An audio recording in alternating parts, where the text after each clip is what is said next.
Hello everybody, my name is John Ward. Welcome to Research Methods. Our first night being a snow night, but we're going to try to do as much as we can online. I had a number of activities planned, of course, for tonight, and I've taken some of them, I've changed some of them, I've left some for next week, especially some extended discussions I had planned that I think will be better face to face. Although, in a way, those discussions might be more meaningful because of the work that you're going to do tonight. Um, in this video, I'm going to introduce the NAEP data set for an investigation I've asked you to do. And in another video, I'm going to talk about the class itself. But for right now, because hopefully you're taking these in order, you might be wondering about where to find the syllabus. And it's here on the main page of D2L. I just linked it a few minutes ago. If you had looked previously, you would have seen my syllabus from summer. And it's quite a bit different. I'm changing around most of what I'm doing this semester. All right, so NAEP. NAEP is the National Assessment of Educational Progress. It is collected by the National Center for Education Statistics. I got to this website just by typing NAEP into Google, NAEP, and got to it. And I'm going to show you how you can investigate the data. I've done this about 30 times, and every time I do it, I seem to have to figure it out again, so I might fumble a little bit.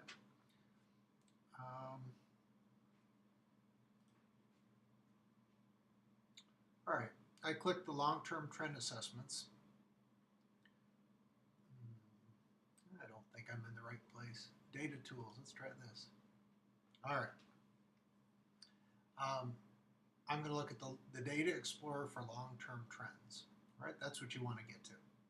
Whether you got there the way that I'm doing it or this way. And agree to their terms, which are, I don't know what they are, but I agree with them. All right, you can investigate long-term trends in mathematics or long-term trends in reading. I'm going to pick reading here. And I had said in the module that it's 4, 8, and 12, but actually it's by grades. By age, so it's age 9, 13, and 17. I'm going to look at age 17. And now I can select different information. Well, I always select all years. That's pretty easy. And then go to select variables. And I can't do more than one of these at a time, but I can do one and come back out and check for something else I'm curious about.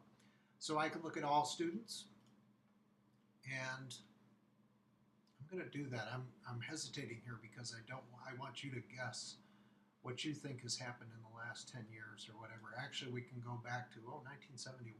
We can go back 40 years. Right? So your guess can be going back 40 years. I did all students. Remember, I'm reading age 17. Right. I have some format options here and some statistics options which you can play with later, but to get just the basic data, I think I could do it now by just build report. All right. So there's 2012, and then you'll see other, and I don't want you to see it all. I want you to make your guesses. Right. I should say a little bit about the NAEP, what the NAEP is. The NAEP is a national standardized assessment. It's been in place since the 70s. It's been a continuous assessment and the only one that's available where you can really compare test taking in the past to the present. The way it is done is that students are randomly selected from across the country in a representative sample, and they volunteer to take the test. My son happened to be somebody that was selected a couple years ago. Parents get the form, they sign it, and the student takes the test. I'm fairly confident in the selection procedure that they get a representative sample. And it's different than the PSSAs or the Keystones because it's not a high-stakes test. The other thing that's different about the NAEP than the PSSA or the Keystones is that it's comparable across states. So every state has a different assessment, and the NAEP is the same across the country, and it's been essentially the same for 30 or 40 years.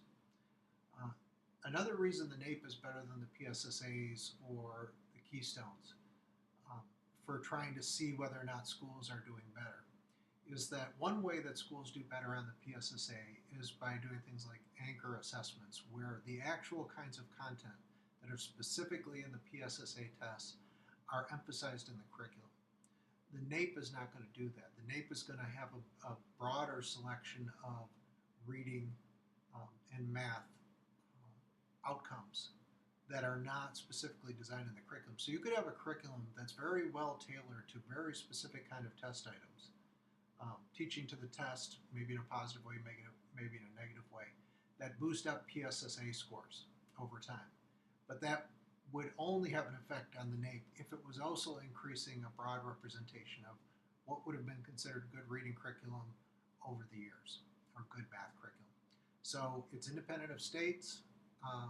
It's been a steady contrast over the years, and it's not something that people teach to because it doesn't have any high stakes associated with it, right? Now, there are other issues that you could bring up with the NAEP, but as far as standardized testing of students across the United States, it's the best that we've got. So now, before you really get going with the NAEP evidence, I want you to make some predictions. I want you to test what you've heard in the media, or what teachers say, or what you might have heard in education classes, or anywhere about what is going on in education. Are we making gains? You might wonder, have we made gains since NCLB started in 2002? Or I'm not sure exactly when it got rolling. It got rolling in 2002, 2004, when it really started getting implemented. Have we made gains since then? Have we gone backwards, maybe? It's interesting to go back further than 2000.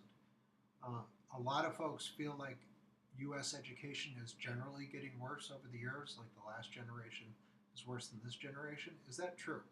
So I want you to make a specific prediction, tie it to an age level, or tie it to reading or math for sure. Possibly break down to some of the other variables that you can look at. So one of the major issues in education is trying to close the achievement gap. There is a persistent achievement gap between African American students and white students, and I think a lot of people say that that achievement gap hasn't closed. What's the truth? Has there been some closing or not over the years? Right? I'm trying to get back here to go to select variables. I want to show you some of the things you can select.